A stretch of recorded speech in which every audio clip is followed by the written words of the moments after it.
Magandang umaga po sa ating lahat. Narito ang ating update kaugnay kay Bagyong Kabayan. Kaninang alas 2 ng madaling araw nabuo itong low pressure area at naging isang tropical depression at tinawag nating si Bagyong Kabayan, huling namataan sa may layong 525 kilometers sa may silangan ng Davao City. Ito may taglay na lakas ng hangin na umabot ng 55 kilometers per hour malapit sa gitna at pagbugso na umabot naman ng 70 kilometers per hour. Sa kasalukuyan, kumikilos ito pakanluran sa bilis sa 10 kilometers per hour at inaasahan natin na possible lumapit or maglandfall dito sa may bahagi ng Surigao del Sur mamayang gabi or bukas na madaling araw. Samantalang sa ngayon, mas lumakas pa itong northeast monsoon o yung hanging amihan na sa ngayon ay nakakaapekto na sa may bahagi ng northern at central Luzon.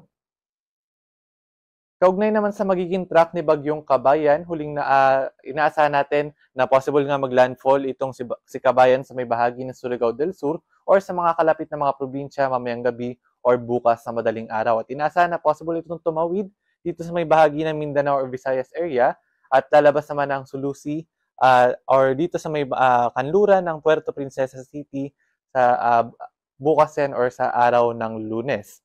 At sa araw ng Martes or Miyerkules ay maaari naman itong lumabas ng ating Philippine Area of Responsibility at dito dadaan sa may bahagi ng Pag-asa Island. Ngunit sa kabuuan, habang tumatawid itong bagyong si Kabayan ay maaari nitong mapanatili yung tropical depression category, although hindi natin inaalis yung possibility na mag-develop ito into tropical storm bago pa man mag-landfall, at hindi rin natin inaalis yung possibility na dahil sa kalupaan o dadaan ito sa kalupaan ng Mindanao ay maaari itong humina into low pressure area at bago pa man maging tropical depression uli dito naman sa may bahagi ng Sulusi. At pagkatapos ng tropical depression development, ay maaari ito magpatuloy na tropical depression hanggang paglabas ng ating Philippine Area of Responsibility. At para naman sa ating tropical cyclone wind signal number 1, nakataas po ito sa may bahagi o sa may southern portion ng Samar, sa may southern portion ng eastern Samar, sa may eastern portion at southern portions ng Leyte, sa may southern Leyte, Dinagat Islands, Surigao del Norte, Surigao del Sur, Agusan del Norte, sa may northern and eastern portions ng Agusan del Sur, gayon din sa may northern portion ng Davao Oriental, eastern portion ng Misamis Oriental at sa may bahagi ng Camiguin. Asahan po sa susunod na 36 hours mararanasan ng mga malalakas na hangin dala ni Bagyong Kabayan. At para naman sa ating heavy rainfall, inaasahan natin na magdadala ng malalakas na mga pag-ulan itong si Bagyong Kabayan at maaaring umabot ng heavy to intense rains dito sa may bahagi ng Surigao del Sur ngayong araw. At inaasahan naman natin ng moderate to heavy na mga pag-ulan with at times intense dito naman sa may bahagi ng Dinagat Islands, Surigao del Norte, Agusan del Norte, gayon din sa may eastern portion ng Agusan del Sur, northern portions ng Davao Oriental at ng Davao de Oro. At bukas, sinasa naman natin ang ang heavy to intense na mga pag-ulan sa may bahagi ng Surigao del Sur, Surigao del Norte, Dinagat Islands at sa may southern Leyte.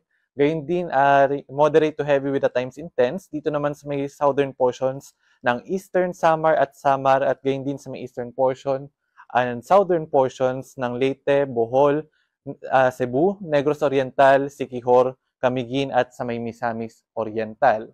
At gayon din dito sa may bahagi naman sa may northern portion ng Bukidnon, Agusan del Sur at sa may Agusan del Norte. Pinag-iingat yung ating mga kababayan dyan samantala ng mga pagbaha at pagguho ng lupa, lalong-lalo na inaasahan nga natin na magkakaroon ng mga malalakas na mga pag-ulan na dadalhin nitong si Bagyong Kabayan sa mga nabanggit natin mga lugar. Paghahanda po sa ating mga kababayan at pag-iingat sa mga banta ng pagbaha at pagguho ng lupa.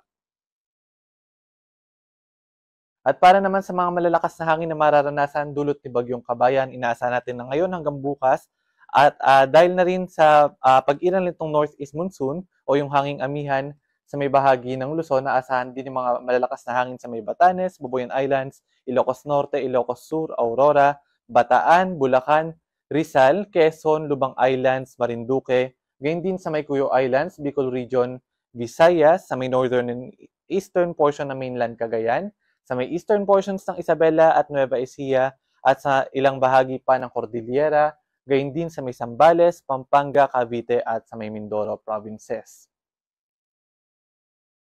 At para naman sa kalagayan ng panahon ngayong araw, inaasahan natin na dahil sa amihan, magkakaroon ng mga ulap na kalangitan at mga pag-ulan sa may bahagi ng Cagayan Valley, Apayao at sa may Kalinga. At sa nalalabing bahagi, dito naman sa may bahagi ng Quezon at Bicol Region, inaasahan natin na possible magkaroon o mabuo itong tinatawag natin na shear line. Ito po yung salubungan ng amihan at ng hangin na nagmumula sa karagatang Pasipiko. At dahil sa shear line, aasahan na maulap na kalangitan at kalat-kalat ng mga pag-ulan, pagkidlat at pagkulog sa may bahagi ng Quezon at Bicol region. Maaari din po makaranas ng mga malalakas na mga pag-ulan dyan, kaya pag-iingat din sa ating mga kababayan na nakatira sa may Quezon at sa may Bicol region.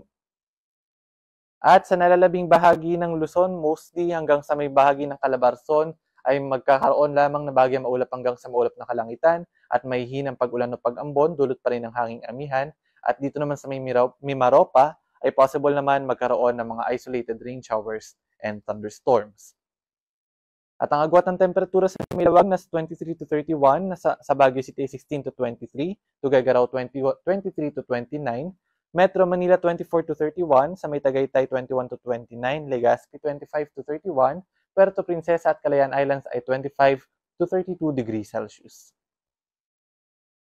Dito naman sa bahagi ng Visayas at Mindanao, inaasahan nga natin dahil kay Bagyong Kabayan, magkakaroon ng mga malalakas na mga pag-ulan sa may Eastern Visayas, Caraga at sa may Davao region ngayong araw. Pinag-iingat uli yung ating mga kababayan dyan sa banta ng pagbaha at pagguho ng lupa. Gayun din mga isolated rain showers and thunderstorms na magiging madalas ngayong araw dahil sa paglapit ni Bagyong Kabayan ang mararanasan sa nalalabing bahagi ng Visayas at ng Mindanao. At ang agwat ng temperatura sa may Iloilo nasa 26 to 32 degrees Celsius. Gayun din dito sa may Metro Cebu, sa may Tacloban ay nasa 25 to 31. Dito sa may Cagayan de Oro 26 to 31, Metro Davao 24 to 32, at sa may Zamboanga City naman ay nasa 24 to 33 degrees Celsius. At para naman sa lagay ng ating karagatan, sa ngayon nakataas yung ating gale warning sa mga baybayin sa may Hilagang Luzon dahil sa pag-iral ng hanging amihan. Dito sa may bahagi ng Ilocos Norte, Ilocos Sur, La Union, Pangasinan, gayon din sa may Batanes, Cagayan kasama na yung Babuyan Islands at sa may Isabela.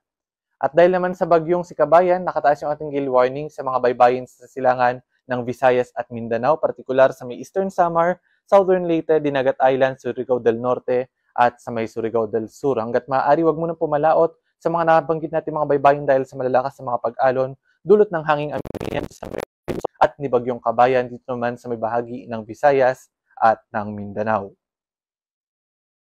At yan po muna ang latest mula dito sa Pag-asa Weather Forecasting section. Ito po si Patrick Del Mundo. Magandang umaga po sa ating lahat.